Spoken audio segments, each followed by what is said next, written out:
ආයිබෝවන් සුබ දවසක් කියලා පිළිගන්නවා. අදත් මහි ප්‍රොපර්ටි YouTube channel එකට. ඉතින් මහි ප්‍රොපර්ටි වෙතින් අපි අද අරගෙන ඇහිලා තියෙන්නේ අවිස්සාවෙල්ල දෙහියෝවිට ප්‍රදේශයේ තියෙන පරණ වලව්වක් එක්ක තියෙන අක්කර එකමාරක ඉඩමක් සම්බන්ධයෙන් විස්තරාත්මක තොරතුරු. මේකේ විශේෂත්වය තමයි මේකට පහසු ප්‍රවේශ මාර්ග තියෙනවා. මොකද දෙහියෝවිට දැරණියගල ප්‍රධාන පාරට මායින්ව තමයි පිහිටලා තියෙන්නේ. ඒ වගේම තමයි අනෙකුත් පහසුකම් එක්ක නිදහසේ කියන්නේ සියලු පහසුකම් සහිතව කෙනෙක් නිදහසේ වාසය කරන්න ටිකක් ප්‍රී ලොකේෂන් එකක් හොයන කෙනෙක්ට මේ ඉඩම ඉතාමත් යෝග්‍ය වෙන්න පුළුවන් කියලා මම විශ්වාස කරනවා. මොකද විවිධ වර්ගයේ ගස් කොළන් එක්ක තියෙන ඉඩමක් මේක ප්‍රධාන පාර මට්ටමින් උඩට වෙන්න ටිකක් සාමාන්‍ය view එකක් එක්ක පිහිටලා තියෙන ඉඩමක්. ඉතින් ඒ වගේ කෙනෙක්ට මේ ඉඩම වඩාත් යෝග්‍ය වෙන්න පුළුවන් කියලා මම විශ්වාස කරනවා. ඉතින් ඉඩම සම්බන්ධයෙන් විස්තරාත්මකව කතා කරන්න කලින් පුංචි මතක් කිරීමක් තියෙනවා. තවමත් මහි ප්‍රොපර්ටි YouTube channel එක subscribe කරලා නැත්නම් subscribe කරන්න. ඒ වගේම තමයි අපේ videos ආපසුවෙන් දැනගන්න notification bell එකත් click කරලා තියාගන්න කියලා ආදරෙන් ඉල්ලා සිටිනවා. ඉතින් ඉඩම සම්බන්ධයෙන් විස්තරාත්මකව තොරතුරු දැනගන්න අපි වීඩියෝ එකට යමු. අක්කර එකමාරකින් සමන්විත මේ පරණ වලව්වත් එක්ක තියෙන ඉඩම පිහිටලා තියෙන්නේ අවිස්සාවෙල්ල දෙහියෝවිට ප්‍රදේශයේ. එතකොට මේකට ආසන්නම නගරය තමයි දෙහියෝවිට නගරය. ප්‍රධාන ටවුන් එකකට එනවා නම් අවිස්සාවෙල්ල නගරය තමයි මේකට ඊළඟ තියෙන නගරය. එතකොට සාමාන්‍යයෙන් දුර ප්‍රමාණයෙන් වශයෙන් ගත්තොත් එහෙම ආසන්නම නගරය වෙන දෙහියෝවිට නගරයට කිලෝමීටර් 2ක වගේ දුර ප්‍රමාණයක් තියෙනවා. ඒ වගේම තමයි අවිස්සාවෙල්ල නගරයට කිලෝමීටර් 9ක වගේ දුර ප්‍රමාණයක් තියෙනවා. ඒ වගේම සාමාන්‍යයෙන් කොළඹ ඉඳන් කෙනෙක් එනවා නම් අවිස්සාවෙල්ල හරහා එන්න තියෙන්නේ. එතකොට කිලෝමීටර් 56ක වගේ දුර ප්‍රමාණයක් තියෙනවා. ගම්පහ වගේ පැත්තක ඉඳන් එනවා නම් කිලෝමීටර් 42ක වගේ දුර ප්‍රමාණයක් ඉඩමටම පිහිටලා තියෙනවා. මෙන්න මේ විදිහට තමයි ඉඩමට ප්‍රවේශ වෙන දුර ප්‍රමාණයන් පිහිටලා තියෙන්නේ. ඉඩමට පැමිණෙන ප්‍රවේශ මාර්ග සම්බන්ධයෙන් විස්තරාත්මකව කතා කරොත් මේකේ අන්තිම ඉඩමේ මායිම වෙනකම්ම පුළුල් කාපට් පාරවල් තියෙන්නේ. ඉතින් ඒකින්ද ඕනෑම වාහනයක් පහසුවෙන් ඉඩමට පැමිණීමේ හැකියාව තියෙනවා. ඒ සම්බන්ධයෙන් කිසිම ගැටලුවක් නැහැ. ඉඩමේ පිහිටීම සම්බන්ධයෙන් විස්තරාත්මකව කතා කරොත් මේක තැනිතලාව සහ සුළු බෑවුම් සහිතව තමයි ඉඩම පිහිටලා තියෙන්නේ.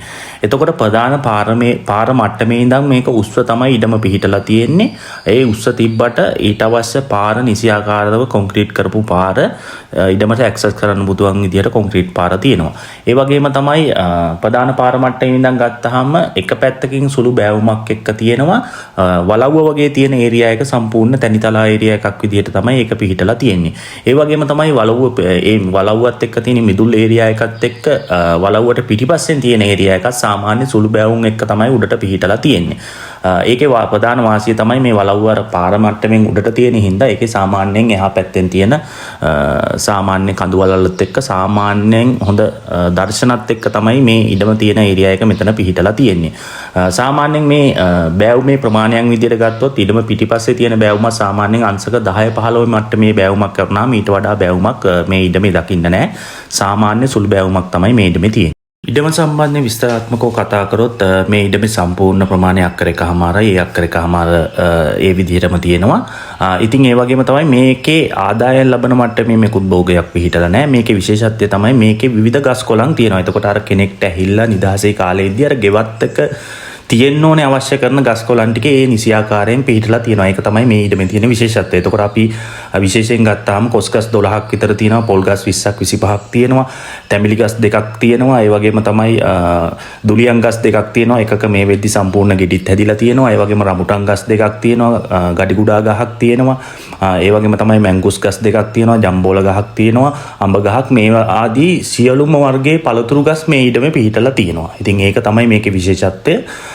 ඉතින් ඒ ඇරෙන්න ආදායම් ලබන මට්ටමේ වගාවක් මේ ඉඩමේ පිහිටලා නැහැ. පුවක් ගස් ඕ වගේ විවිධ ගස් කොළන් එක්ක අර කෙනෙක්ට ඇහිල්ලා ගෙවත්තක අවශ්‍ය කරන අවශ්‍යතාවයට සරලන විදිහට මේකේ පරිසර තත්ත්වය පිහිටලා තියෙනවා. ඒක තමයි මේකේ තියෙන විශේෂත්වය.